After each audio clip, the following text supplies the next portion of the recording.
Nama saya Budi Santoso. Usia saya 47 tahun.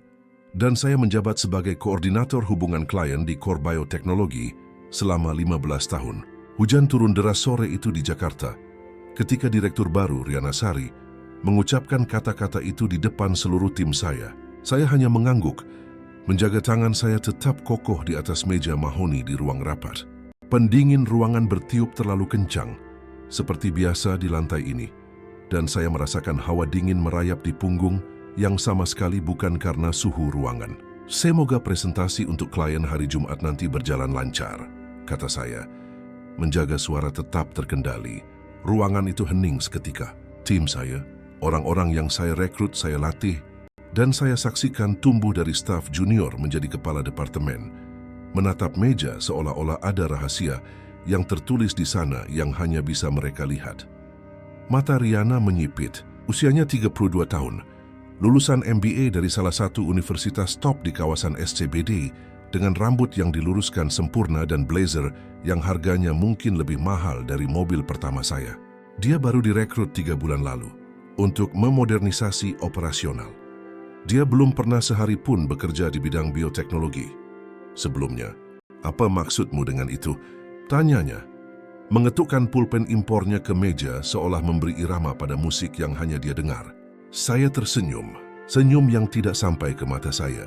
Senyum yang sudah saya pakai dalam negosiasi, sulit yang tak terhitung jumlahnya selama bertahun-tahun. Nanti juga kamu akan tahu, jawab saya singkat. Saya berjalan ke kantor saya di ujung koridor yang memiliki pemandangan kota Jakarta dan mulai mengemasi barang-barang saya. Hasil kerja 23 tahun muat dalam 2 kotak kardus. Foto-foto peluncuran produk yang sukses, sertifikat yang dibingkai, kartu ucapan terima kasih dari Institut Pertanian Bogor ketika kami menyelamatkan proyek benih tahan kekeringan mereka. Cangkir kopi pemberian putri saya, Citra, yang bertuliskan ayah terbaik di dunia, dengan noda kopi permanen, yang menceritakan kisah bertahun-tahun bangun jam 5 pagi untuk menyiapkan laporan sebelum kekacauan hari itu dimulai.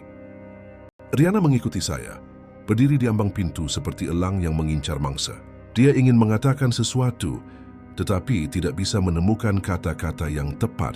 Kuku-kukunya yang dicat sempurna mengetuk-ngetuk kusen pintu. Budi, mengenai akun Vitalis System, dia memulai. Suaranya kurang percaya diri dibanding beberapa menit sebelumnya. Itu bukan masalah saya lagi, kata saya menutup kotak pertama dengan selotip. Suara selotip yang ditarik menciptakan sebuah penghalang di antara kami. Sebuah batas yang tidak akan berani dia lewati. Dia meninggalkan saya sendirian setelah itu. Tim saya muncul, satu persatu. Mereka tidak banyak bicara, hanya jabat tangan dalam diam dan janji untuk tetap berhubungan. Yang kami berdua tahu akan terkikis oleh waktu dan keadaan seperti gula dalam kopi.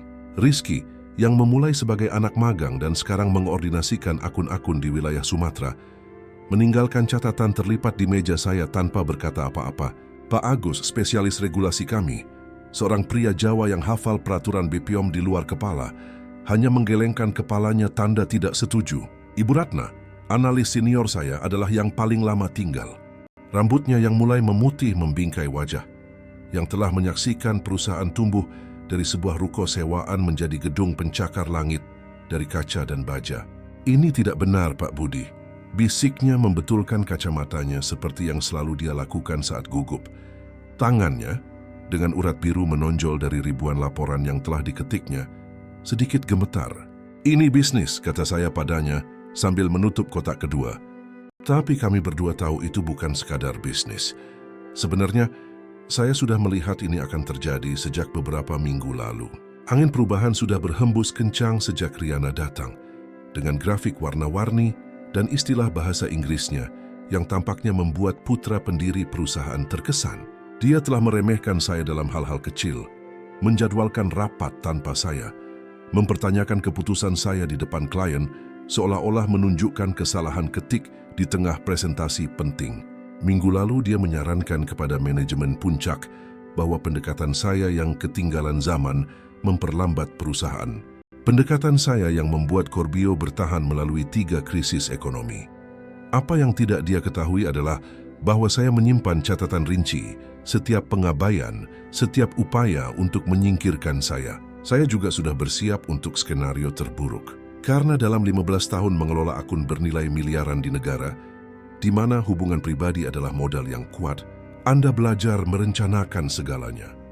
Saya memuat kotak-kotak saya ke mobil Toyota Kijang saya yang sudah menjadi veteran dalam banyak pertempuran. Petugas keamanan, Pak Ujang, yang bekerja di sana bahkan sebelum perusahaan didirikan membantu saya membuka pintu. Matanya menunduk seolah malu dengan apa yang disaksikannya. Nanti juga balik lagi kan Pak Budi? Tanyanya.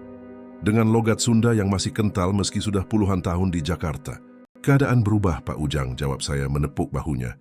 Tapi orangnya tetap sama. Saya pulang menghadapi lalu lintas kacau di tol dalam kota. Tetesan hujan deras menghantam kaca depan, mengaburkan lampu mobil di depan. Radio menyiarkan skandal politik yang entah keberapa, kasus korupsi lain yang akan segera dilupakan. Saya mengganti stasiun ke saluran musik lawas dan membiarkan Ebiet GAD menemani saya dalam kemacetan yang mengubah perjalanan pulang menjadi sebuah ziarah refleksi diri yang dipaksakan. Istri saya, Dewi, sudah menunggu dengan kopi yang baru diseduh dan tatapan mata yang seolah berkata, dia sudah tahu apa yang terjadi bahkan sebelum saya membuka mulut. 22 tahun bersama telah menciptakan semacam telepati di antara kami. Dia berada di balkon apartemen kami di Kemang, dikelilingi oleh tanaman pakis dan anggrek yang tampaknya tumbuh subur di bawah perawatannya yang teliti, tidak seperti tanaman yang saya coba hidupkan di kantor. Seberapa buruk? Tanyanya, menuangkan kopi ke dalam 2 cangkir, miliknya dengan 2 sendok gula, milikku tanpa gula. Ritual bertahun-tahun, bisa lebih buruk, jawab saya mengamati pergerakan jalan di bawah. Anak-anak muda pergi ke kafe. Orang-orang pulang kerja pengantar pizza dengan motornya yang berisik. Kehidupan berjalan terus, tidak peduli pada gempa kecil yang baru saja terjadi di dunia profesional saya.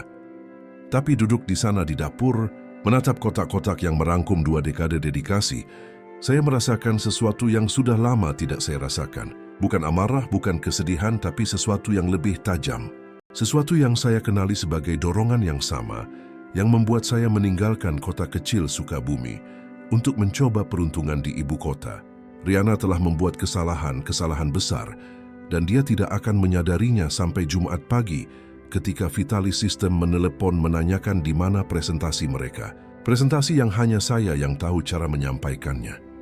Saya memulai di Corbio langsung dari Universitas Indonesia, di mana saya lulus dari jurusan farmasi. Saat itu, perusahaan ini adalah perusahaan kecil dengan mimpi besar.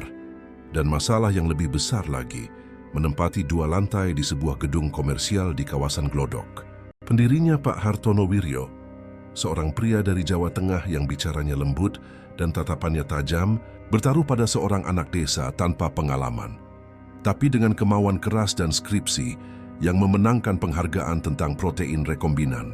Ada sorot lapar di matamu, nak, katanya saat merekrut saya, dan itu tidak diajarkan di universitas manapun.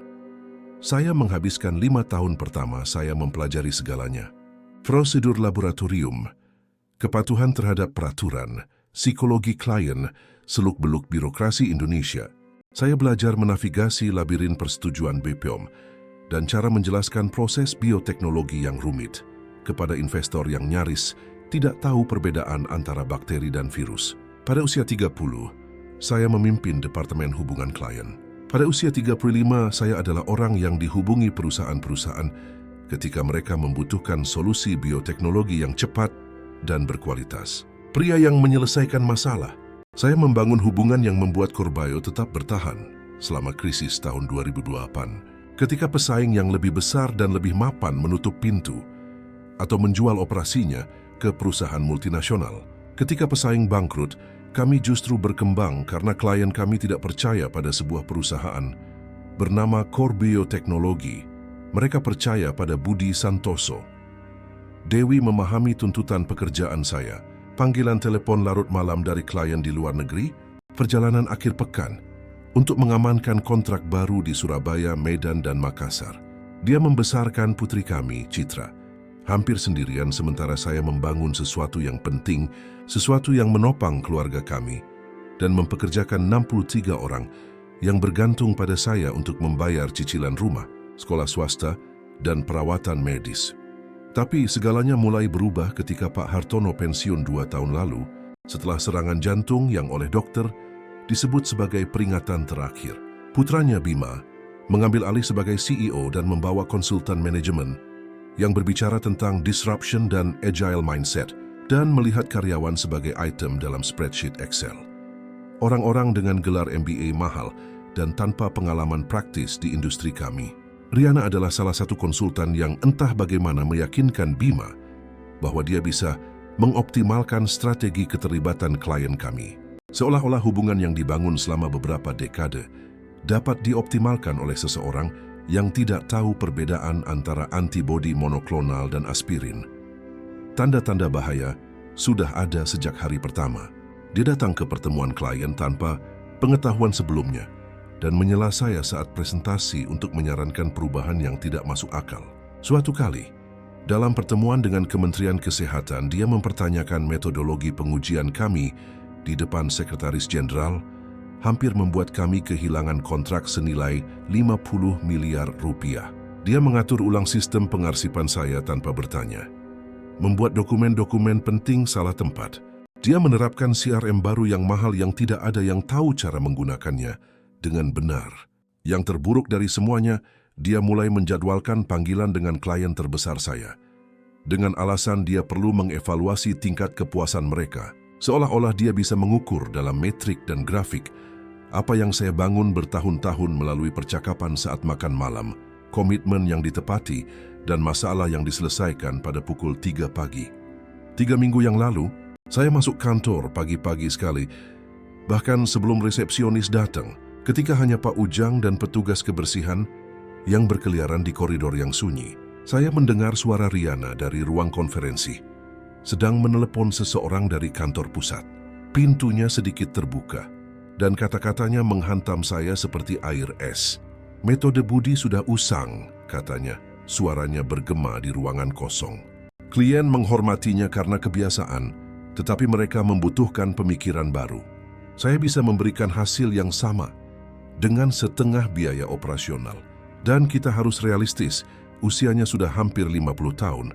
Dia tidak akan bisa mengikuti perubahan di industri ini. Setengah biaya berarti memotong tim saya. Orang-orang seperti Ibu Ratna, yang bekerja lembur untuk menguasai spesifikasi akun Vitalis, bahkan saat merawat ibunya yang menderita Alzheimer. Atau Eko, yang belajar bahasa Mandarin hanya untuk berkomunikasi lebih baik dengan mitra kami di Shanghai. Belajar setelah jam kerja selama 6 bulan. Pak Agus yang mengetahui setiap koma dalam Undang-Undang Kesehatan Indonesia dan memiliki kontak di semua tingkatan BPOM. Seharusnya saya menghadapinya saat itu juga, masuk ke ruangan itu, dan menunjukkan bahwa saya sangat mengerti permainannya. Sebaliknya, saya melakukan apa yang selalu saya lakukan ketika menghadapi tantangan. Saya fokus pada pekerjaan, pada hal yang nyata, pada apa yang bisa saya kendalikan. Presentasi Vitalis adalah proposal terbesar kami tahun ini. Kontrak senilai 100 miliar rupiah untuk biosensor khusus yang akan digunakan dalam penelitian penyakit tropis dengan potensi ekspansi internasional. Saya pun telah mempersiapkannya selama 8 bulan, membangun hubungan dengan tim teknis mereka, memahami persyaratan mereka yang sebenarnya, makan siang dengan direktur keuangan mereka untuk memahami kekhawatiran mereka tentang arus kas. Riana tahu tentang pertemuan itu, tentu saja. Itu ditandai di kalender perusahaan dengan warna merah. Tidak mungkin diabaikan.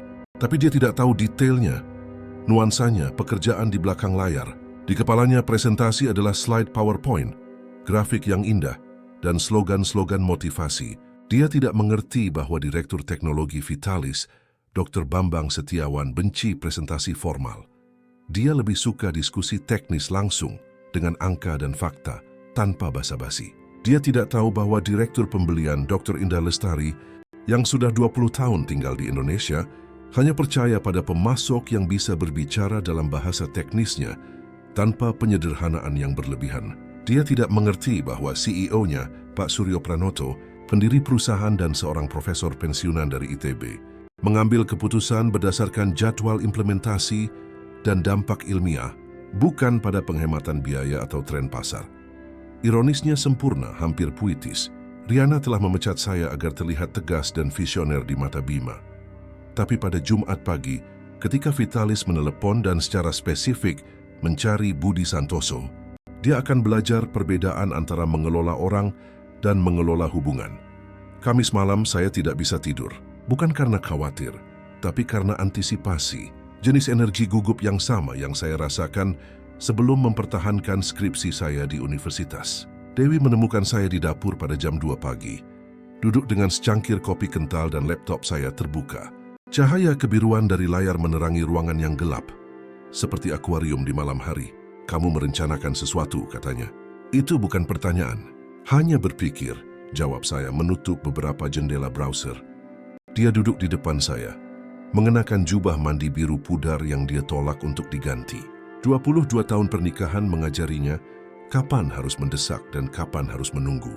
Ini adalah saat untuk menunggu. Jari-jarinya yang masih ada sisa cat dari kelas seni yang dia ajarkan untuk anak-anak di sebuah proyek sosial di pinggiran kota, mengetuk meja dengan ringan. Riana menelepon tadi. Akhirnya dia berkata, menyeruput kopinya yang sudah hangat, meninggalkan 3 pesan suara. Apa yang dia inginkan? Dewi menuang kopi untuk dirinya sendiri, menambahkan gula dengan presisi seseorang yang tahu persis jumlah yang dibutuhkan untuk membuatnya enak.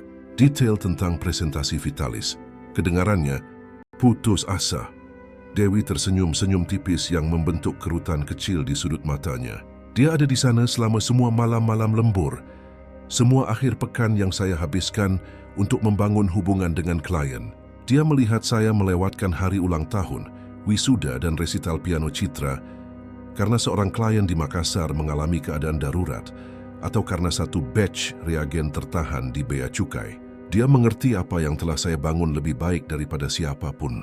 Apa yang kamu katakan padanya? Tidak ada. Aku bukan karyawannya lagi. Saat itulah saya menyadarinya, jangkauan penuh dari apa yang telah dilakukan Riana. Dia tidak hanya memecat saya, dia menghancurkan 15 tahun pengetahuan institusional, preferensi klien, spesifikasi teknis, dinamika hubungan yang membutuhkan waktu bertahun-tahun untuk dikembangkan. Akun Vitalis bukan hanya tentang presentasi yang canggih. Ini tentang kepercayaan yang dibangun melalui puluhan interaksi kecil, seperti mengingat bahwa Dr. Bambang lebih suka gambar teknis daripada diagram alur berwarna, atau mengetahui bahwa Dr. Indah membutuhkan data perbandingan dengan pesaing internasional, atau memahami bahwa Pak Suryo mengambil keputusan berdasarkan jadwal implementasi, bukan penghematan biaya. Riana berpikir dia bisa berimprovisasi, muncul dengan dek presentasi standar, yang penuh dengan jargon manajemen, dan mempesona mereka untuk mendapatkan bisnis senilai 100 miliar rupiah. Dia tidak tahu bahwa tim Vitalis akan menunggu rincian teknis mendalam yang telah saya janjikan kepada mereka selama berbulan-bulan percakapan persiapan. Rincian yang hanya ada di kepala saya, dan dalam catatan tulisan tangan di buku catatan yang tidak pernah didigitalkan, bukan karena kelalaian, tetapi karena begitulah cara saya bekerja paling baik, memproses informasi dengan cara kuno, dengan pena dan kertas. Saya membuka laptop saya dan melihat agenda digital saya. Vitalis dijadwalkan pada jam 10 pagi hari Jumat. Sekitar jam 11, saya perkirakan Riana akan duduk di kantor Bima mencoba menjelaskan mengapa klien potensial terbesar mereka tahun ini pergi setelah 20 menit, presentasi yang membawa bencana. Telepon saya bergetar di atas meja kayu yang kami bawa dari rumah orang tua Dewi di Yogyakarta. Pesan teks dari Ibu Ratna, Riana ada di kantormu seharian mencari file. Dia terlihat panik.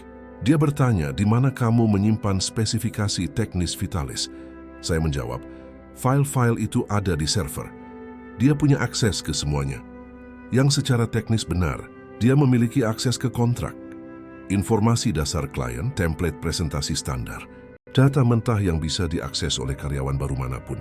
Yang tidak dia miliki adalah konteksnya, cerita di balik angka-angka, elemen manusia yang mengubah data menjadi hubungan, percakapan informal yang tak terhitung jumlahnya dengan Pak Suryo tentang masa depan penelitian bioteknologi di Indonesia, kekhawatiran Dr. Indah tentang pemasok sebelumnya yang tidak mengirimkan tepat waktu, persyaratan teknis spesifik Dr. Bambang yang tidak pernah didokumentasikan secara formal, karena muncul saat acara makan-makan kantor. Saya menuang secangkir kopi lagi, merasakan aroma kuat memenuhi dapur, dan membawa saya ke pagi-pagi serupa yang tak terhitung jumlahnya selama bertahun-tahun. Mempersiapkan diri untuk pertempuran korporat yang terasa begitu penting pada masanya. Menurutmu aku picik? Tanyaku pada Dewi. Dia menatapku lama, tatapan yang dia simpan untuk menilai sebuah karya seni. Menurutku kamu mendapatkan apa yang pantas kamu dapatkan, jawabnya akhirnya. Tidak lebih, tidak kurang. Saya membuka dokumen baru di laptop. Saya mulai mengetik surat pengunduran diri formal saya, yang seharusnya saya kirim berbulan-bulan yang lalu ketika saya pertama kali menyadari apa yang Riana lakukan. Kata-kata sopan, ucapan terima kasih yang pantas, penyebutan tantangan baru dan pertumbuhan pribadi, kosakata steril transisi profesional. Tapi kemudian saya berhenti, memilih semua teks dan menekan hapus. Mengapa membuatnya mudah baginya? Sebaliknya, saya membuka email pribadi saya dan mulai menghubungi orang-orang di perusahaan bioteknologi lain, orang-orang yang telah mencoba merekrut saya selama bertahun-tahun, dengan tawaran yang selalu saya tolak karena kesetiaan pada Corbio. Menjelang pagi, saya mendapat 3 permintaan wawancara dan 1 tawaran pekerjaan awal. Dewi bangun jam 6 pagi dan menemukan saya masih di meja dapur, sudah berpakaian untuk hari itu, kemeja biru muda yang menurutnya cocok dengan mata saya. Disetrika dengan sempurna. Mau pergi ke suatu tempat?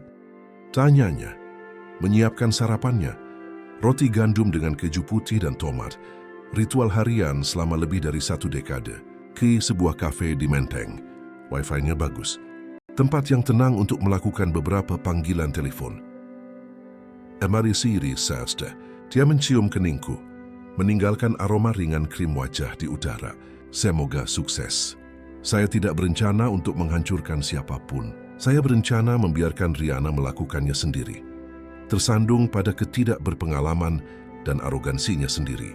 Balas dendam terbaik, ayah saya sering berkata saat berurusan dengan tetangga yang sulit di Sukabumi, bukanlah yang kau rencanakan dengan cermat, tetapi yang semesta berikan saat kau hanya perlu mundur dan menonton. Jumat pagi, langit Jakarta sangat biru, seolah-olah dicuci oleh hujan hari sebelumnya. Pukul 9.47, saya duduk di sebuah kafe di Menteng. Tempat yang nyaman yang sering dikunjungi oleh dosen UI dan seniman dari pusat kota.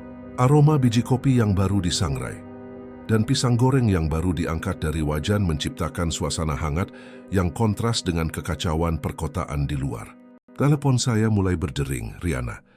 Namanya berkedip di layar seperti peringatan merah. Saya membiarkannya masuk ke pesan suara sambil menyesap kopi tubruk yang baru diseduh. Kental, tanpa gula. Seperti yang biasa saya minum saat begadang belajar untuk ujian biokimia. Lalu dia menelepon lagi dan lagi. Pada pukul 10.15, menurut jam Art Deco di dinding kafe, dia telah menelepon 7 kali. Setiap panggilan yang diabaikan terasa seperti sebuah tindakan pembebasan kecil. Pukul 10.23, giliran Ibu Ratna yang menelepon. Saya menjawab pada dering kedua. Pak Budi, Bapak di mana? Suaranya tegang, hampir berbisik seolah berbicara dari tempat terlarang. Orang-orang dari Vitalis ada di sini. Semuanya, Dr. Bambang, Dr. Indah, dan Pak Suryo sendiri. Dan Riana sedang panik. Saya tidak bisa menggambarkan situasinya. Dia tidak bisa menemukan spesifikasi teknis yang mereka minta. Itu ada di sistem, kata saya dengan tenang. Mengaduk kopi saya dengan sendok stainless steel, memperhatikan pusaran kecil berwarna gelap, terbentuk dan menghilang. Dia bilang tidak ada. Dia mencarinya semalaman. Bima juga ada di sini, mencoba menenangkan suasana. Saya belum pernah melihat Dr. Bambang semarah ini. Katakan padanya untuk memeriksa folder proyek di bawah subbagian persyaratan teknis Vitalis System, saran saya. Seperti memberikan petunjuk ke tempat yang saya tahu tidak ada. Ibu Ratna terdiam sejenak, hanya suara napas gugupnya yang terdengar melalui telepon. Saya membayangkannya di suatu sudut koridor, bersembunyi untuk melakukan panggilan ini, mempertaruhkan posisinya sendiri. Pak Budi, katanya akhirnya, suaranya lebih rendah. Dia bilang foldernya kosong, kecuali informasi kontak dasar dan beberapa laporan keuangan awal. Saya hampir tersenyum, merasakan kepuasan yang langsung saya kenali sebagai sesuatu yang picik, tetapi tulus. Itu karena spesifikasi teknisnya tidak pernah didigitalkan. Semuanya ada di buku catatan saya. Yang biru dengan spiral yang ada di laci kedua meja saya. Yang ada stiker UI di sampulnya. Yang saya bawa pulang kemarin. Yang Bapak bawa pulang kemarin, ulang Ibu Ratna. Pemahaman perlahan terbentuk dalam suaranya. Dia terdiam cukup lama. Hanya gumaman kantor di latar belakang. Mereka secara spesifik menanyakan Bapak, Pak Budi, Dr. Bambang bilang dia sangat ingin mendiskusikan protokol kalibrasi sensor suhu yang Bapak kembangkan, khusus untuk proyek mereka. Dr. Indah membawa semua dokumentasi peraturan yang Bapak minta untuk ditinjau. Dan Pak Suryo bertanya tentang jadwal implementasi yang kalian diskusikan saat makan malam bulan lalu. Saya melihat keluar jendela kafe, mengamati hiruk-pikuk kota. Para eksekutif yang terburu-buru dengan tas kerja mereka, mahasiswa yang membawa ransel berat, pedagang kaki lima yang menata dagangan mereka. Kehidupan terus berjalan. Tidak peduli pada drama-drama kecil perusahaan. Saya berharap bisa membantu, kata saya dengan tulus. Karena bagaimanapun juga, bulan-bulan kerja pada proyek Vitalis berarti sesuatu bagi saya. Itu adalah proyek yang bisa membuat perbedaan nyata dalam penelitian medis di Indonesia. Tapi saya bukan lagi karyawan Corbio, ingat? Pukul 10.45, giliran Bima yang menelepon sang CEO sendiri putra pendiri. Namanya di layar ponsel membuat saya ragu sejenak sebelum menjawab.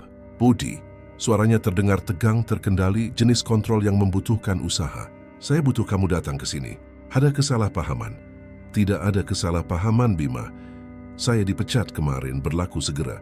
Kata-katamu, bukan kata-kataku, atau lebih tepatnya, kata-kata Direktur Hubungan Klien barumu. Dengar, saya rasa Riana terlalu terburu-buru. Dia mencoba, suaranya melembut, beralih ke mode pesona yang dia gunakan dengan investor. Keputusan dibuat dalam situasi panas. Kita bisa membicarakan ini. Mungkin dia memang terburu-buru, tapi faktanya tetap, saya bukan lagi karyawan. Bima, saya tidak bisa secara hukum mewakili Corbio dalam pertemuan dengan klien. Terdengar helaan napas berat dari seberang telepon. Apa yang kamu mau, Budi? Sebutkan hargamu. Kita bisa mempekerjakanmu sebagai konsultan untuk presentasi spesifik ini. Saya tidak tersedia, jawab saya singkat. Yang mana benar?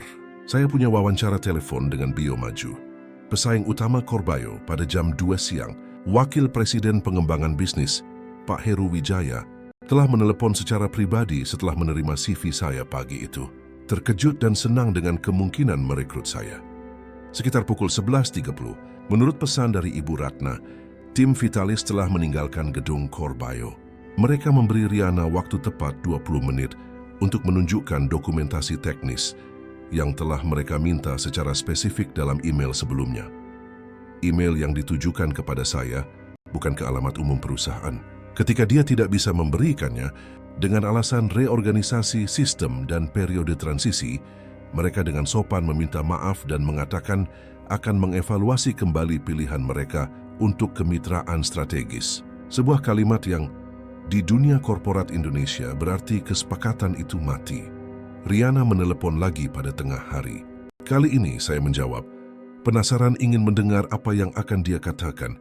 Budi, suaranya bergetar tanpa polesan kepercayaan diri seperti biasanya.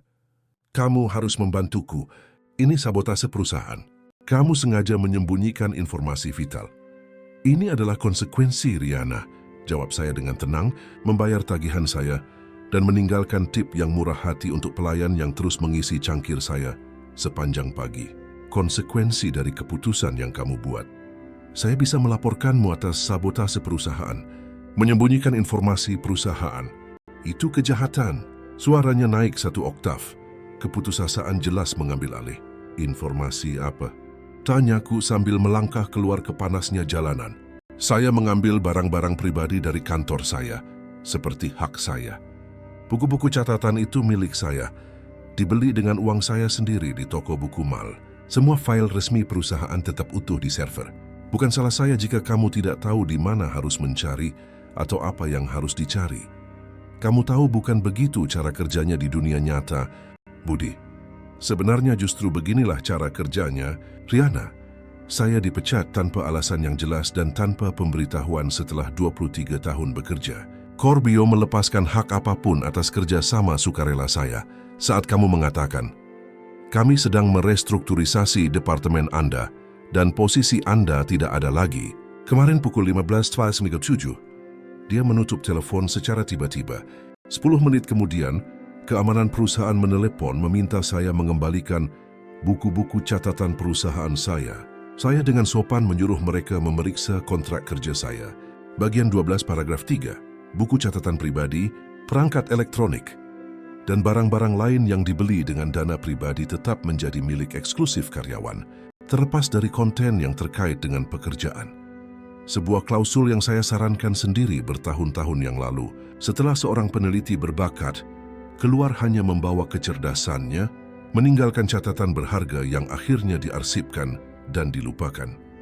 Pukul 13.30 saat berjalan-jalan di Taman Menteng, memperhatikan para lansia bermain catur dan anak-anak berlarian di antara pohon-pohon tua, Dewi menelepon, tertawa begitu keras hingga hampir tidak bisa berbicara. Citra baru saja mengirim pesan, katanya di sela tawa. Dia melihat Riana memposting di LinkedIn tentang peluang baru yang menarik dan transformasi digital yang dipercepat di Corbayo. Rupanya dia mencoba mengubah kegagalan hari ini menjadi restrukturisasi strategis yang positif. Bagaimana hasilnya? Tanyaku, duduk di bangku kayu yang sudah usang, memperhatikan sepasang lansia memberi makan merpati, menentang tanda yang melarang praktik tersebut. 3 mantan klienmu sudah berkomentar di postingan itu menanyakan kemana kamu pergi dan apakah kamu membawa proyekmu ke perusahaan lain. Orang-orang dari IPB sangat vokal. Berita menyebar cepat di dunia bioteknologi Indonesia, komentarku. Industri kami kecil, semua orang saling kenal. Hubungan pribadi lebih penting daripada kontrak di atas kertas. Sekitar pukul 15.00, setelah wawancara telepon yang sangat ramah dan menjanjikan dengan Pak Heru Wijaya dari Biomaju, saya menemukan jawaban untuk pertanyaan Riana sebelumnya tentang sabotase. Sambil berjalan kembali ke tempat parkir, melewati gedung-gedung bersejarah yang telah direnovasi dan toko-toko desain modern, merenungkan bagaimana Jakarta adalah perpaduan yang mustahil antara tradisi dan inovasi, saya menyadari bahwa apa yang terjadi bukanlah sabotase. Sabotase menyiratkan bahwa saya telah bekerja secara aktif untuk merusak sesuatu. Saya tidak melakukan apa-apa, selain membawa serta pengetahuan yang ada di kepala saya. Pengetahuan yang telah saya coba bagikan berkali-kali dalam beberapa bulan terakhir dan dianggap sebagai metode kuno. Fakta bahwa Riana tidak peduli untuk mempelajari bagaimana departemen itu benar-benar berfungsi, itu adalah pilihannya. Fakta bahwa dia memecat satu-satunya orang yang memahami kompleksitas akun terbesarnya, itu adalah keputusannya. Fakta bahwa dia percaya hubungan bisnis di Indonesia dapat direduksi menjadi slide PowerPoint dan laporan CRM, itu adalah keterbatasannya.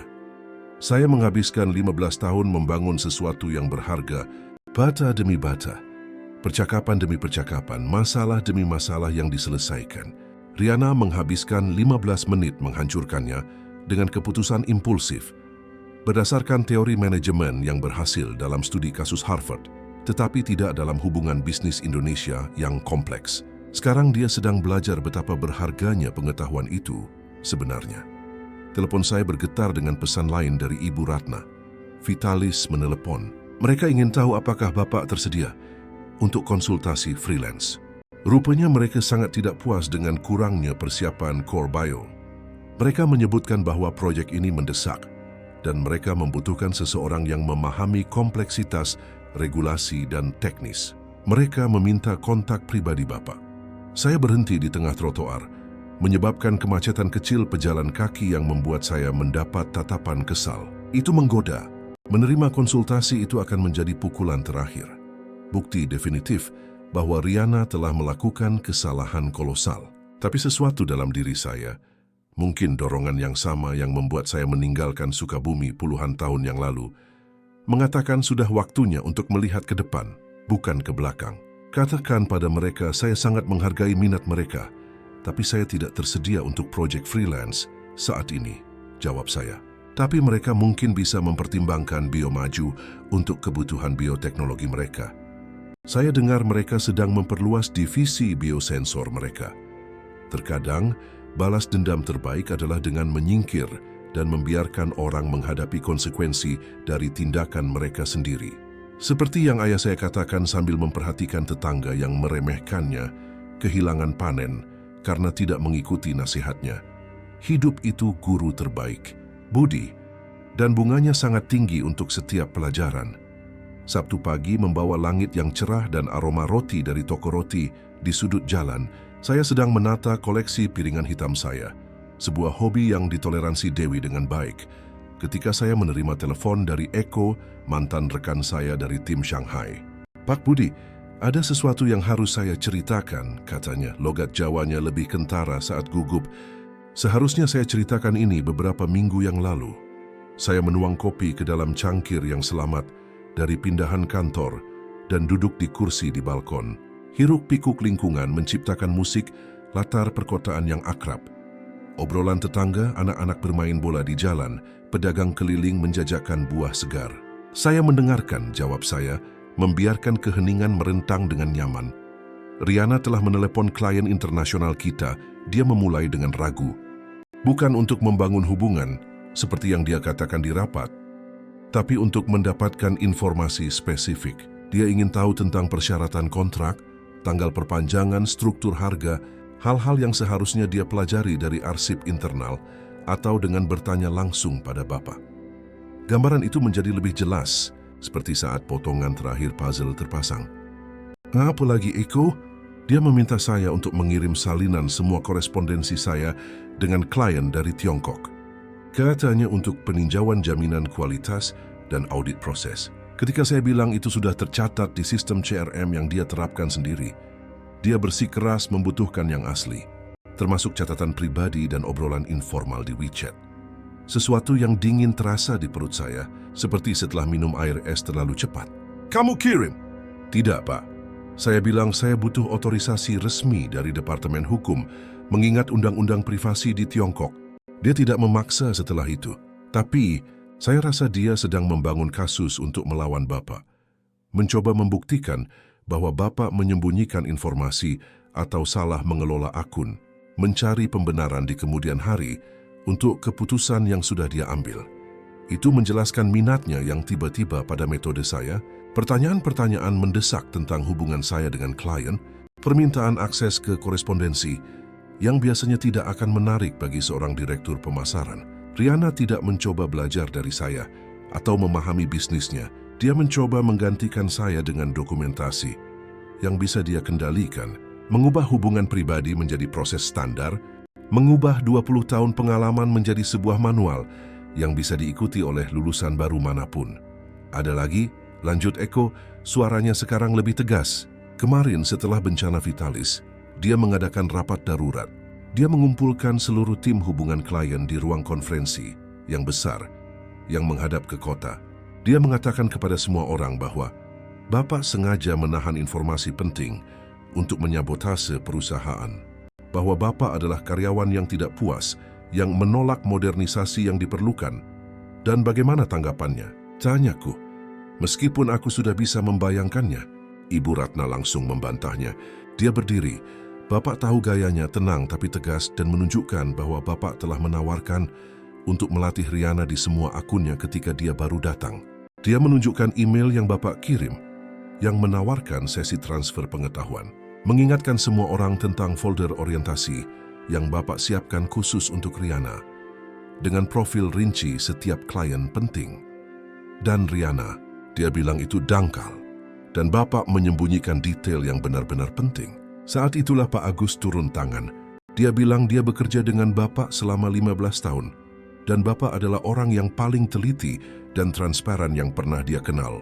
Bahwa jika ada informasi yang tidak terdokumentasi, itu karena sistem yang diterapkan oleh Riana tidak dapat menampung jenis pengetahuan kualitatif yang membuat Corbio tetap berjalan. Saya teringat percakapan yang disebutkan Pak Agus 3 bulan lalu. Saya menghabiskan seluruh akhir pekan menyiapkan materi pelatihan untuk Riana. Saya mengabaikan ulang tahun seorang teman masa kecil, menunda jalan-jalan yang dijanjikan kepada Citra, dan mendedikasikan berjam-jam untuk membuat profil klien yang terperinci, memetakan preferensi komunikasi, merinci persyaratan teknis spesifik, Riana membacanya sekilas kurang dari 10 menit selama pertemuan hari Senin dan mengatakan bahwa manajemen hubungan tradisional terlalu memakan waktu untuk praktik bisnis modern, bahwa kita membutuhkan sistem yang dapat diskalakan, bukan pengetahuan yang terpusat pada individu. Kata-kata yang terdengar mengesankan dalam presentasi kepada Dewan Direksi, tetapi tidak berarti apa-apa dalam pekerjaan nyata dengan klien yang sesungguhnya. Bagaimana suasana di kantor sekarang? Tanyaku, memperhatikan sebuah keluarga berjalan di bawah, ayah dan ibu bergandengan tangan dengan seorang anak kecil di antara mereka. Semua makan es krim meskipun masih pagi. Kesenangan-kesenangan kecil yang jarang diperhatikan oleh eksekutif seperti Riana. Tegang. Bima mengadakan rapat umum untuk hari Senin. Emailnya mengatakan restrukturisasi strategis Departemen Hubungan Klien, tapi semua orang tahu apa artinya itu. Kabarnya dia membawa konsultan eksternal dari perusahaan yang sama yang merekomendasikan Riana untuk mengevaluasi krisis hubungan klien. Begitulah mereka menyebutnya sekarang. Setelah Eko menutup telepon, saya berdiam di balkon cukup lama, mengamati hiruk-pikuk lingkungan, merenungkan implikasi yang lebih dalam dari apa yang baru saja dia bagikan. Riana tidak hanya memecat saya secara impulsif, karena percaya dia bisa melakukan pekerjaan saya lebih baik dengan sumber daya yang lebih sedikit. Dia sengaja merencanakan untuk menggantikan saya selama berminggu-minggu, mungkin berbulan-bulan, mengumpulkan informasi, mendokumentasikan proses, mencoba mengekstrak pengetahuan puluhan tahun ke dalam format yang bisa dia kendalikan. Presentasi Vitalis seharusnya menjadi bukti konsepnya, demonstrasi utamanya bahwa rezim lama bisa dibuang. Pertemuan yang sukses akan memvalidasi pendekatannya dan membenarkan pemecatan saya di mata Dewan Direksi. Itu akan menjadi bukti bahwa hubungan dapat dikodekan, disistematisasi, dan ditransfer seperti file digital. Sebaliknya, kegagalan itu justru menunjukkan betapa sedikitnya dia memahami pekerjaan yang dengan begitu percaya diri dia klaim dapat dioptimalkan. Dewi bergabung dengan saya di balkon, membawa lebih banyak kopi dan potongan pisang goreng yang masih hangat dari toko roti. "Kamu terlihat termenung," komentarnya duduk di kursi di sebelahku. "Hanya sedang memproses beberapa informasi," jawabku menerima cangkir yang dia tawarkan. Riana telah mencoba menyabotaseku selama berbulan-bulan, membangun kasus melawanku sambil berpura-pura ingin belajar dariku. Dewi mengangguk, seolah membenarkan sesuatu yang sudah dia duga. Orang yang tidak percaya diri seringkali mencoba menghancurkan apa yang tidak bisa mereka pahami, katanya singkat. Lebih mudah menebang pohon daripada belajar menanamnya. Telepon saya berdering lagi. "Pio maju." Pak Heru Wijaya, eksekutif yang sama dari wawancara kemarin. "Budi, ini Heru. Maaf menelepon di hari Sabtu, tapi ada perubahan rencana. Kami ingin mempercepat proses seleksi kami dan menjadwalkan wawancara tatap muka untuk hari Senin jika Anda bersedia. Tim eksekutif kami sangat terkesan dengan CV Anda dan percakapan kita kemarin. Saya tertarik untuk mendengar lebih banyak tentang posisinya," jawabku, memperhatikan seekor burung kolibri mengunjungi anggrek yang ditanam Dewi dengan penuh kasih di balkon. "Bagus sekali. Terus terang Budi, saya akan bicara langsung dengan Anda." Nada bicara Heru berubah menjadi lebih rahasia. "Kami telah mengamati perubahan terbaru di Corbayo dengan prihatin. Beberapa mitra dan kontak kami di industri menyebutkan adanya gangguan dalam layanan pelanggan mereka, pergantian personel yang tiba-tiba, proses baru yang menyebabkan penundaan. Sebagai pesaing, tentu saja ini bisa menguntungkan kami dalam jangka pendek. Tapi pasar bioteknologi Indonesia terlalu kecil untuk sebuah perusahaan penting meledak tanpa mempengaruhi seluruh ekosistem." Saya melengkapi pemikirannya. "Tepat sekali. Selain itu, kami secara spesifik mencari seseorang yang memahami pentingnya pengembangan bisnis berbasis hubungan. Seseorang yang tahu cara menavigasi lingkungan regulasi Indonesia yang kompleks dan yang mengerti bahwa di negara kita, kepercayaan dibangun secara pribadi, bukan melalui sistem otomatis." Setelah dia menutup telepon, dengan wawancara yang dijadwalkan pada hari Senin pukul 10 pagi, saya menyadari bahwa Riana, secara ironis, telah berbuat baik kepada saya. Selama bertahun-tahun saya merasa nyaman di Corbayo. Gaji bagus, rutinitas yang akrab, hubungan yang mapan. Saya dihormati, dihargai oleh Pak Hartono, dan memiliki otonomi hampir penuh di departemen saya. Tapi saya juga telah berhenti tumbuh. Saya menjadi begitu fokus untuk mempertahankan apa yang telah saya bangun, sehingga saya lupa bahwa ada tempat lain untuk membangun, tantangan lain untuk dihadapi, tim lain untuk dipimpin. Dewi menemukan saya di garasi sore itu, merapikan peralatan yang tidak saya sentuh selama berbulan-bulan. Kotak-kotak berdebu mengungkapkan proyek-proyek yang belum selesai. Sebuah rak buku yang saya janjikan akan saya buat.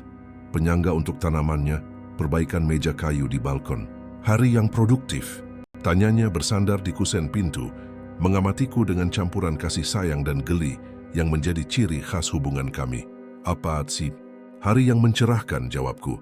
Meletakkan kunci pas kembali ke tempatnya yang semestinya, menatap aku berdasarkan ukuran seperti yang saya lakukan dengan laporan di kantor. Saya ada wawancara hari Senin dengan Biomaju. Mereka menawarkan posisi direktur senior, kenaikan gaji 20%, dan opsi saham. Itu luar biasa, katanya, mendekat dan memeriksa peralatan yang baru saja saya rapikan. Tapi kamu tidak terlihat sepenuhnya senang. Apa yang mengganggumu? Saya meletakkan kunci pas yang saya pegang kembali ke kotak peralatan yang ayah saya berikan ketika saya pindah ke Jakarta. Hadiah praktis dari seorang pria praktis.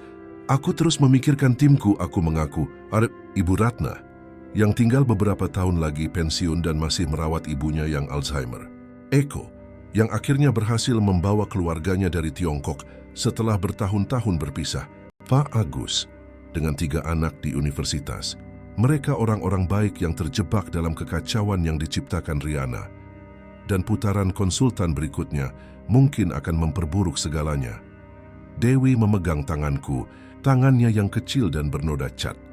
Tanganku yang besar dan kapalan, karena bertahun-tahun menangani peralatan laboratorium sebelum beralih ke manajemen. Sebuah kontras yang selalu saya anggap pas. Dia menciptakan keindahan, saya membangun struktur.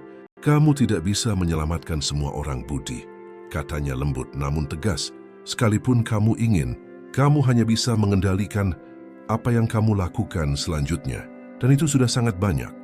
Dia benar, seperti biasanya tentang masalah hati. Riana membuat pilihannya, Bima membuat pilihannya. Sekarang keduanya akan hidup dengan konsekuensinya. Tugas saya bukan menyelamatkan perusahaan yang tidak menghargai 2 dekade dedikasi. Tugasku yang adalah membuat pilihan yang lebih baik untuk masa depan saya sendiri dan mungkin menciptakan ruang di mana para profesional berbakat dapat dihargai karena apa yang mereka ketahui, bukan hanya karena biaya mereka. Senin pagi lalu lintas di Jalan Sudirman sangat padat. Saya mengenakan setelan terbaik saya, yang saya simpan untuk presentasi penting bagi investor internasional, dan berkendara ke kantor pusat Biomaju di kawasan Mega Kuningan, di mana gedung-gedung pencakar langit berkaca menjadi rumah bagi perusahaan teknologi dan bioteknologi terkemuka di negara ini. Kontras dengan kantor pusat Corbayo yang lebih tradisional sangat jelas. Lebih banyak kaca, lebih banyak ruang terbuka, lebih banyak tanaman hijau. Tapi yang paling membuat saya terkesan adalah laboratorium yang terlihat dari lobi utama. Para ilmuwan bekerja di lingkungan yang transparan, secara harfiah menunjukkan pekerjaan mereka kepada siapapun yang masuk. Simbol fisik dari filosofi yang disebutkan Heru di telepon. Wawancara berjalan lebih baik dari yang diharapkan. Bukan hanya 1, tapi 3 percakapan dengan eksekutif perusahaan yang berbeda, termasuk pendirinya, Dr. Kenji Tanaka, seorang keturunan Jepang Indonesia generasi ketiga, yang telah mengubah startup penelitian genetika kecil menjadi pesaing serius di pasar bioteknologi hanya dalam 8 tahun. Sekitar tengah hari saya dipanggil kembali ke ruangan Heru, di mana sebuah tawaran resmi yang dicetak di atas kertas kop surat menanti saya. Direktur Senior Hubungan Klien. Kenaikan gaji 25%, tunjangan lengkap, dan bonus penandatanganan yang akan menutupi biaya kuliah Citra selama 2 tahun ke depan. Kami tahu Anda punya pilihan lain, Budi, kata Heru. Seorang pria berusia 40-an dengan rambut beruban prematur dan mata yang hidup yang sepertinya terus-menerus menilai kemungkinan-kemungkinan baru. Panhan Past, termasuk tinggal di rumah dan bekerja sebagai konsultan independen. Tapi kami percaya Anda bisa membantu Biomaju tumbuh dengan cara yang benar, membangun hubungan yang solid, dengan klien yang memiliki visi yang sama dengan kami. Kapan Anda membutuhkan saya untuk mulai? Tanyaku sudah tahu jawabannya. Kemarin jika memungkinkan, Heru tersenyum. Tapi Nu, kami akan senang jika Anda bisa mulai Senin depan. Saya langsung menerima, menandatangani kontrak dengan pulpen Montblanc yang sama, yang diberikan Pak Hartono kepada saya ketika saya mengambil alih Departemen Hubungan Klien di Corbio bertahun-tahun yang lalu. Sebuah simbol kesinambungan di tengah perubahan. Keluar dari gedung modern Biomaju, merasakan matahari tengah hari di wajah saya merasa lebih ringan daripada yang saya rasakan dalam beberapa bulan terakhir. Bukan karena uangnya, meskipun itu sangat disambut baik, terutama dengan biaya kuliah Citra. Itu karena kemungkinannya. Biomaju berkembang pesat, memenangkan kontrak dengan raksasa farmasi dan universitas riset di seluruh Indonesia dan Asia Tenggara. Mereka membutuhkan seseorang yang mengerti cara membangun hubungan klien yang langgeng di pasar yang kompetitif. Seseorang yang bisa menavigasi labirin peraturan BPOM dan memahami kekasan budaya berbisnis di Indonesia. Seseorang persis seperti saya. Telepon saya bergetar dengan pesan dari Ibu Ratna. Saham Corbio turun 3% pagi ini setelah laporan internal bocor ke media bisnis. Berita tentang Vitalis menyebar. Saya sudah melihat 3 analis mempertanyakan kepemimpinan dan strategi baru perusahaan. Saya tidak terkejut. Di dunia bioteknologi, terutama di lingkungan yang relatif kecil di Indonesia, reputasi menyebar dengan cepat. Kehilangan satu klien penting karena persiapan yang buruk, dan klien lain mulai mempertanyakan keandalan Anda. Kontrak diresmikan di atas kertas, tetapi dibangun dengan jabat tangan, makan siang yang panjang, dan janji yang ditepati. Modernisasi Riana tampak lebih seperti ketidakmampuan setiap harinya. Selasa Harian Kontan menerbitkan artikel singkat tentang Vitalis System yang memilih Biomaju untuk proyek biosensornya. Kontrak senilai 100 miliar rupiah yang saya kerjakan selama 8 bulan di Corbio kini jatuh ke tangan perusahaan baru saya. Artikel itu tidak menyebut nama saya secara langsung, tetapi mengisyaratkan bahwa perpindahan eksekutif baru-baru ini antara kedua perusahaan telah mempengaruhi keputusan tersebut. Heru sangat gembira. Di hari pertama kami bekerja bersama secara resmi. Dia mengajak saya makan siang di sebuah restoran Jepang yang tenang di dekat kantor. Saya tidak bisa meminta awal yang lebih baik, katanya sambil kami menikmati sashimi yang sempurna. Kontrak Vitalis tidak hanya memberi kita kredibilitas di sektor biosensor, tetapi juga membuka pintu untuk proyek serupa lainnya.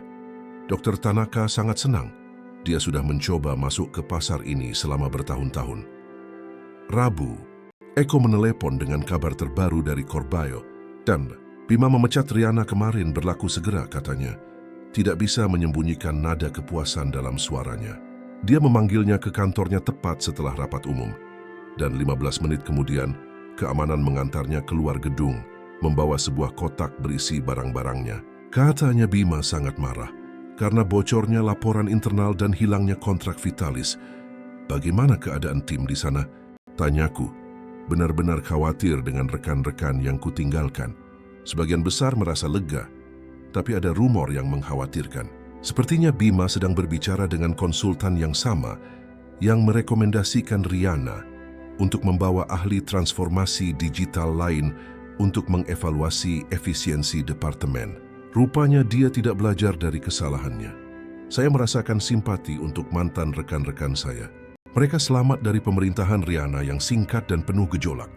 Tetapi, restrukturisasi perusahaan itu seperti virus. Sekali dimulai, sulit untuk dihentikan, terutama ketika dipimpin oleh eksekutif yang salah mengartikan perubahan dengan kemajuan. Eko, boleh aku menanyakan sesuatu yang pribadi? Tentu, Pak Budi.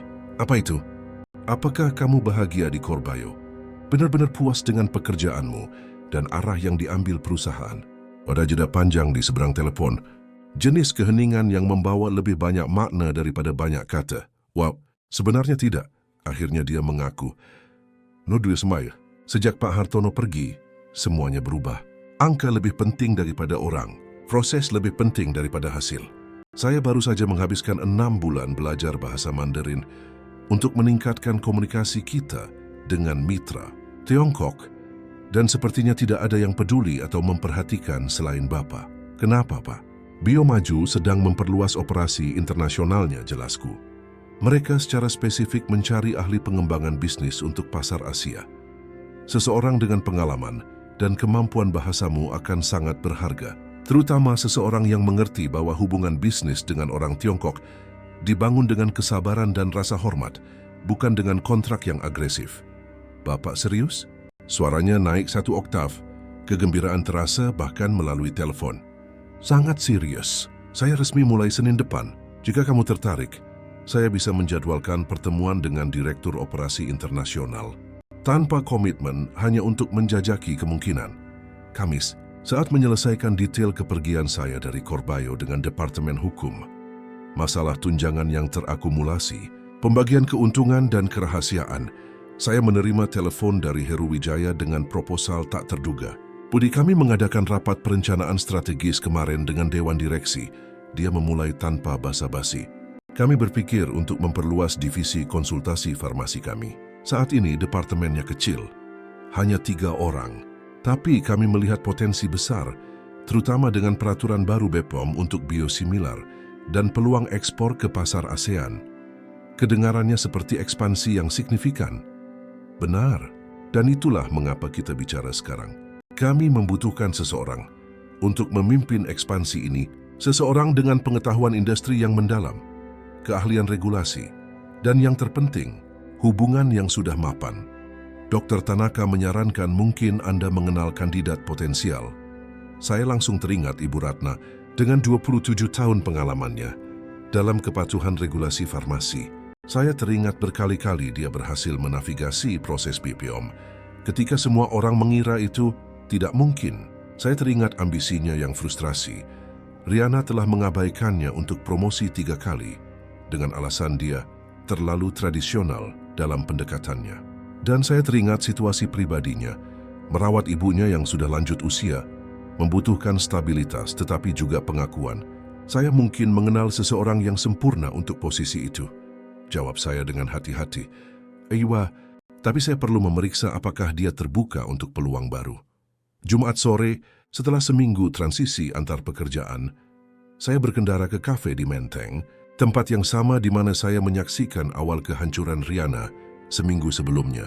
Kali ini saya bertemu dengan Ibu Ratna, yang telah meminta izin pulang sore untuk urusan pribadi. Dia tiba tepat waktu pukul 4 sore, seperti kebiasaannya, mengenakan blazer biru laut yang sama yang dia pakai di setiap pertemuan penting, baju zirah profesionalnya. Begitu dia sering bercanda. Pak Budi, katanya setelah kami duduk di meja yang tenang di bagian belakang kafe, saya tidak percaya dengan apa yang Bapak tawarkan. Ketika Bapak menelepon, saya pikir ini hanya minum kopi antar kolega lama. Percayalah Bu Ratna, jawabku, menggunakan panggilan akrab yang hanya digunakan oleh teman-teman terdekat. Bio Maju ingin membangun divisi konsultasi farmasi yang serius, bukan hanya untuk memenuhi peraturan, tetapi untuk benar-benar membimbing klien melalui lingkungan regulasi Indonesia yang semakin kompleks. Ibu akan menjadi direktur pendirinya, otonomi penuh untuk membentuk tim, mengembangkan metodologi, menetapkan proses, gaji yang kompetitif, setidaknya 30% di atas yang ibu dapatkan sekarang, dan kesempatan untuk membangun sesuatu yang signifikan dari nol. Dan Eko, Bapak bilang Bapak juga bicara dengannya. Dia sudah menerima. Dia mulai hari Senin, hari yang sama dengan saya, sebagai manajer pengembangan bisnis internasional untuk pasar Asia. Bio Maju sangat tertarik dengan pengalamannya dalam pendaftaran paten di Tiongkok. Ibu Ratna menatap cangkir kopinya cukup lama. Uapnya naik dalam spiral hipnotis di antara kami. Kerutan di sekitar matanya tampak lebih jelas di bawah cahaya lembut kafe. Masing-masing menceritakan kisah laporan larut malam, tenggat waktu yang mustahil, dan masalah yang terpecahkan. Bima menawari saya posisi lama Bapak kemarin. Akhirnya dia berkata, Kepala Departemen Hubungan Klien. Dia bilang mereka butuh seseorang yang mengerti bisnis, yang menghargai tradisi perusahaan. Dan ibu berencana menerimanya. Tanyaku, meskipun aku sudah menduga jawabannya. Tadinya begitu akunya. Sampai sekarang, tampaknya ini adalah kemajuan yang wajar. Akhirnya pengakuan yang saya tunggu selama bertahun-tahun. Tapi itu hanya akan memadamkan api, kan? Membangun kembali apa yang telah dihancurkan. bukan menciptakan sesuatu yang baru. Tepat sekali, dia mengangguk, membetulkan kacamatanya dengan gerakan yang akrab. CoreBio akan baik-baik saja. Pada akhirnya, mereka akan merekrut orang baru, membangun kembali hubungan, memulihkan kepercayaan klien. Tapi itu akan memakan waktu bertahun-tahun, dan mereka mungkin akan melalui beberapa riana lagi dalam prosesnya. Dan Bio Maju? Bio Maju terus bergerak maju dengan atau tanpa kita. Dia melengkapi pemikiranku, menunjukkan mengapa kami bekerja begitu baik bersama selama bertahun-tahun. Pertanyaannya adalah apakah kita ingin menjadi bagian dari membangun sesuatu yang baru atau menghabiskan energi kita, memperbaiki sesuatu yang dirusak orang lain. Dia tersenyum untuk pertama kalinya sejak masuk ke kafe, senyum langka yang menerangi seluruh wajahnya dan membuat tahun-tahun menghilang sejenak. Senyum yang sama yang kulihat ketika kami mendapatkan sertifikasi internasional pertama kami setelah berbulan-bulan kerja keras. Kapan saya mulai?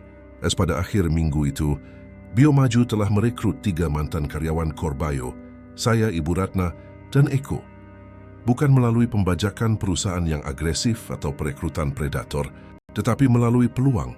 Peluang yang muncul ketika para profesional berbakat tiba-tiba dibebaskan untuk mempertimbangkan jalan baru. Kami tidak lari dari sesuatu, kami berlari menuju sesuatu yang lebih baik, sesuatu yang akan kami bangun dengan nilai-nilai yang selalu kami yakini. Keunggulan teknis, hubungan klien yang tulus, dan pemahaman bahwa di Indonesia, bisnis dilakukan antar manusia, bukan antar perusahaan.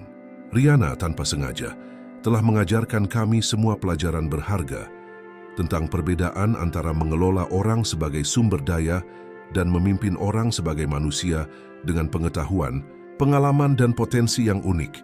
Sekarang kami memiliki kesempatan untuk mempraktikkan pelajaran itu. Membangun sesuatu yang mencerminkan nilai-nilai kami, bukan hanya keinginan kami untuk efisiensi.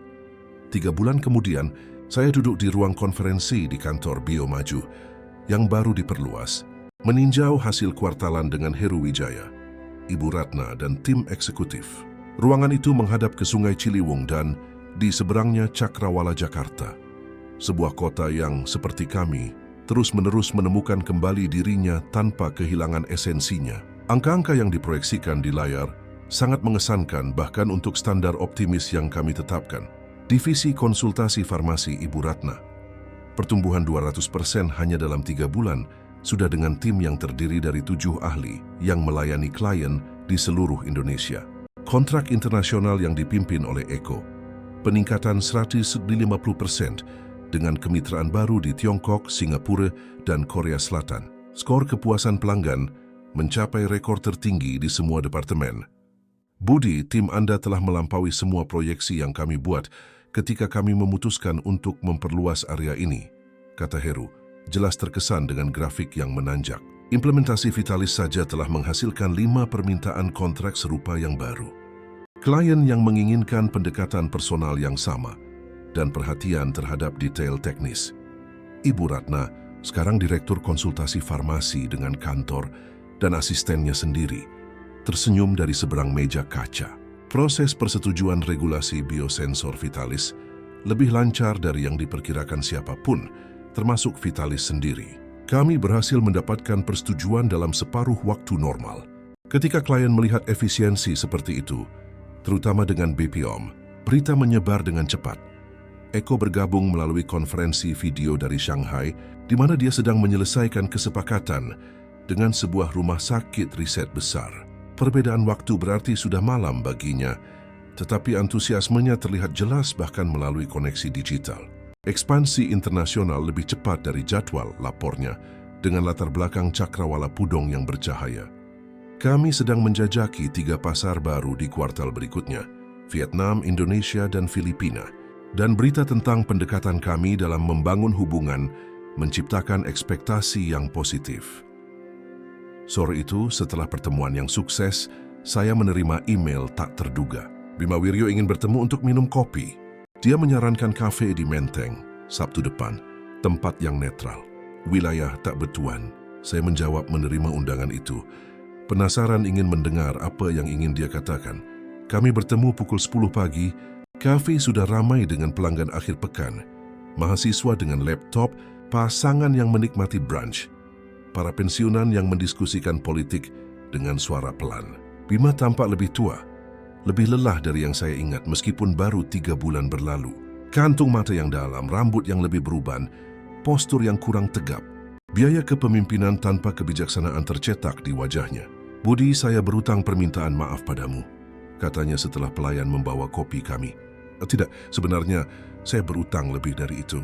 Saya membuat kesalahan dengan Riana. Kesalahan penilaian yang fatal. Saya mengangguk ringan, tidak membenarkan atau menyangkal, membiarkannya melanjutkan. "Bagaimana keadaan Corbayo?" tanyaku. Meskipun aku sudah tahu jawabannya melalui kontak di industri dan laporan pasar. Bertahan, desahnya, mengaduk kopinya dengan gerakan melingkar yang lambat dan hipnotis. "Kami kehilangan 4 klien penting setelah insiden Vitalis. Kami harus memberhentikan 15 orang dari departemen produksi karena proyek yang mereka dukung dibatalkan. Harga saham belum pulih. Kami hampir 8% di bawah nilai sebelum kepergianmu." Dia melihat keluar jendela, mengamati pergerakan jalan sejenak. "Tapi itu bahkan bukan yang terburuk. Riana merugikan kami lebih dari sekadar klien dan nilai pasar. Dia merugikan kami pengetahuan institusional, hubungan yang butuh bertahun-tahun untuk dibangun, kepercayaan yang tidak bisa dipulihkan dengan permintaan maaf atau diskon. Kamu bisa membangunnya kembali," tawarku, tanpa kekejaman atau kepuasan atas kesulitannya. Mungkin dia setuju, tapi tidak akan sama. Tidak dengan klien yang sama, orang yang sama, posisi yang sama di pasar, kesempatan yang hilang jarang kembali. Dia mendongak matanya, akhirnya menatap mataku langsung. "Aku dengar tentang kesuksesanmu di Biomaju, divisi farmasi yang dipimpin Ibu Ratna, ekspansi internasional Eko, kontrak Vitalis, dan yang datang setelahnya. Semua itu seharusnya menjadi pertumbuhan Corbayo." Saya tidak mengatakan apa-apa. Tidak banyak yang bisa dikatakan. Tidak ada jawaban yang tidak terdengar seperti "sudah kubilang", yang tidak perlu atau simpati palsu. Bima menafsirkan keheninganku sebagai undangan untuk melanjutkan. "Apakah kamu bersedia kembali?" tanyanya tiba-tiba. Aku bisa menawarkan posisi yang sempat dipegang Riana. Wakil Presiden Operasional, otoritas penuh atas hubungan klien, pengembangan bisnis, semuanya. Kebebasan penuh untuk membangun kembali timmu sesukamu. "Saya bahagia di tempat saya sekarang, Bima," jawab saya singkat. "2 kali lipat gajimu sekarang," tawarnya, keputusasaan mulai terlihat dalam suaranya. "Dan posisi di Dewan Direksi, kepemilikan saham. Ini bukan tentang uang." Dia bersandar di kursinya mempelajariku seolah mencoba memecahkan teka-teki yang sangat rumit. "Lalu ini tentang apa, Budi?" "Balas dendam, menunjukkan bahwa kami salah. Karena jika itu masalahnya, kamu sudah membuktikan maksudmu sepenuhnya." "Ini tentang kepercayaan," jawabku setelah berpikir sejenak. "Ketika kamu merekrut Riana dan mendukung pendekatannya, kamu membuat pilihan. Kamu memilih untuk percaya bahwa hubungan tidak sepenting proses, bahwa pengalaman bisa digantikan oleh efisiensi, bahwa pengetahuan yang terakumulasi selama puluhan tahun lebih bernilai rendah daripada teori manajemen yang sedang tren. Itu adalah pilihanmu sebagai pemimpin." "Aku salah," akunya. Kata-kata itu sepertinya membutuhkan usaha fisik darinya. "Ya, kamu salah, aku setuju. Tapi kerusakannya sudah terjadi, tidak hanya pada Corbayo sebagai perusahaan, tetapi pada kepercayaan yang ada. Klienmu tidak lagi mempercayai Corbayo dengan cara yang sama. Karyawanmu tidak mempercayai kepemimpinan. Dan terus terang, Bima, aku tidak percaya kamu tidak akan membuat kesalahan yang sama lagi. Lain kali seorang konsultan dengan PowerPoint yang mengesankan menjanjikan hasil ajaib." Bima pergi tanpa menghabiskan kopinya, meninggalkan selembar uang Rp100.000 di atas meja, jauh lebih banyak dari yang dibutuhkan untuk 2 cangkir kopi. Gestur terakhir dari seseorang yang masih percaya bahwa sumber daya keuangan dapat menyelesaikan masalah yang pada dasarnya bersifat manusiawi. Saat saya melihatnya berjalan menjauh di trotoar yang ramai, bahunya membungkuk di bawah beban keputusannya, saya merasakan sesuatu yang tidak saya duga. Bukan kepuasan atas kesulitannya, bukan kegembiraan karena berada dalam situasi yang lebih baik. Saya merasa kasihan. Kasihan yang tulus pada seorang pria yang mewarisi perusahaan yang dibangun oleh ayahnya, melalui hubungan yang tulus dan kehilangannya karena tidak memahami fondasi sebenarnya dari kesuksesan itu. Dia telah belajar pelajaran mahal tentang nilai pengalaman, pengetahuan institusional, dan kesetiaan. Dan seperti banyak pelajaran mahal lainnya, pelajaran ini datang terlambat untuk benar-benar berguna. 6 bulan setelah pemecatan saya dari Corbayo, Biomaju mengumumkan akuisisi strategis besar, aset konsultasi farmasi, dan kekayaan intelektual dari 3 perusahaan bioteknologi kecil, menciptakan praktik konsultasi independen terbesar di Indonesia. Dr. Tanaka menunjuk saya sebagai wakil presiden senior pengembangan strategis yang bertanggung jawab untuk mengintegrasikan akuisisi ini dan mengembangkan rencana pertumbuhan kami untuk 5 tahun ke depan. Pengumuman itu menjadi berita utama di halaman depan rubrik Bisnis Harian Kontan.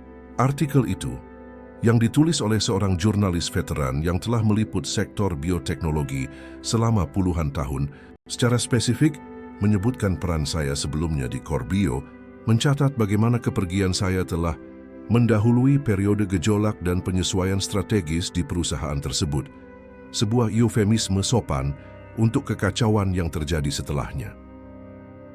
Rihanna, menurut pembaruan terbaru di profil LinkedIn-nya, telah mengambil posisi sebagai spesialis transformasi digital di sebuah startup teknologi di Bandung. Profilnya menekankan pengalaman dalam transformasi organisasi dan manajemen perubahan di lingkungan korporat tradisional. Tidak ada penyebutan spesifik tentang Corbayo dalam pengalaman terbarunya, atau referensi apapun tentang apa yang sebenarnya dicapai oleh transformasi itu. Keadilan puitis dari situasi ini tidak luput dari perhatian kami yang mengalami bulan-bulan penuh gejolak itu. Dengan mencoba membuktikan bahwa hubungan tidak sepenting proses, dia secara tidak sengaja menghancurkan hubungan yang membuat Corbayo kompetitif selama 2 dekade. Dengan mencoba menunjukkan bahwa pengalaman mudah digantikan oleh metodologi modern, dia menghilangkan pengalaman itu sendiri yang membuat metodologi tersebut efektif ketika diterapkan dengan benar. Ibu Ratna dan Eko berkembang pesat dalam peran baru mereka di Biomaju. Tim yang kami bangun bersama adalah segalanya yang diklaim Rihanna seharusnya menjadi bisnis modern, efisien, berorientasi pada hasil, terintegrasi secara teknologi, dan sangat menguntungkan. Perbedaan krusialnya adalah kami membangun efisiensi itu di atas fondasi yang kokoh dari rasa saling menghormati dan pengetahuan bersama, bukan di atas slogan-slogan korporat dan restrukturisasi sewenang-wenang berdasarkan teori tanpa konteks lokal. Minggu lalu, Chaitra menelepon dari kampusnya di Prasetya Mulia dengan berita yang membuat seluruh perjalanan ini menjadi lebih bermakna. Ayah tidak akan percaya, katanya. Kegembiraan terdengar jelas dalam suaranya. Dosen strategi bisnisku menggunakan cerita ayah sebagai studi kasus hari ini tentang pentingnya pengetahuan institusional dan manajemen hubungan di pasar yang kompleks seperti Indonesia. Dia menyebutnya kesalahan Corbio dan menggunakannya untuk mengilustrasikan bagaimana perusahaan dapat menghancurkan nilai dengan meremehkan modal manusia dan relasional. Dan apa yang kamu katakan padanya? Tanyaku, penasaran bagaimana putriku menavigasi situasi yang tidak biasa ini. Aku bilang ayahku selalu bilang bahwa balas dendam terbaik adalah hidup dengan baik, dan beberapa pelajaran bisnis tidak bisa dipelajari dari PowerPoint, hanya dari praktik. Dewi benar, seperti biasanya tentang masalah mendasar dalam hidup. Anda tidak bisa menyelamatkan semua orang dari konsekuensi keputusan mereka. Anda hanya bisa mengendalikan apa yang Anda lakukan selanjutnya, peluang yang Anda ambil, nilai-nilai yang Anda pegang, hubungan yang Anda pelihara. 6 bulan kemudian, Dewan Direksi Corbayo, yang ditekan oleh investor yang tidak puas, memaksa Bima untuk mengundurkan diri sebagai CEO setelah serangkaian kegagalan akuisisi klien dan kerugian keuangan kuartalan berturut-turut. Perusahaan yang dibangun ayahnya selama beberapa dekade kini dijual, dengan perusahaan multinasional asing mengitarinya seperti hiu, siap untuk memecahnya menjadi bagian-bagian yang lebih berharga secara terpisah daripada sebagai satu kesatuan. Startup Rihanna di Bandung tutup hanya 8 bulan setelah didirikan. Tidak dapat mengamankan putaran pendanaan kedua setelah produk awalnya gagal mendapatkan daya tarik di pasar. Dia sekarang menjelaskan celah dalam CV-nya kepada perusahaan yang semakin skeptis. di pasar yang menghargai hasil nyata di atas janji-janji muluk. Transformasi organisasi yang dia dukung dengan penuh semangat telah menjadi studi kasus yang diajarkan di sekolah-sekolah bisnis di seluruh negeri, bukan sebagai contoh kesuksesan, tetapi sebagai peringatan tentang bahaya meremehkan modal manusia dan relasional dalam budaya bisnis berbasis kepercayaan seperti di Indonesia. Terkadang saya merenung, kemenangan paling memuaskan dalam hidup adalah yang tidak mengharuskan Anda melayangkan pukulan, meninggikan suara, atau bahkan menunjukkan kesalahan orang lain. Kemenangan itu adalah saat Anda hanya melanjutkan jalan Anda dengan martabat, membangun sesuatu yang bermakna sambil membiarkan pelajaran terungkap secara alami bagi mereka yang siap untuk mempelajarinya. Seperti yang ayah saya katakan saat menggarap sawah kecilnya di Sukabumi, waktu adalah guru terbaik, Budi, dan juga yang paling tidak memihak.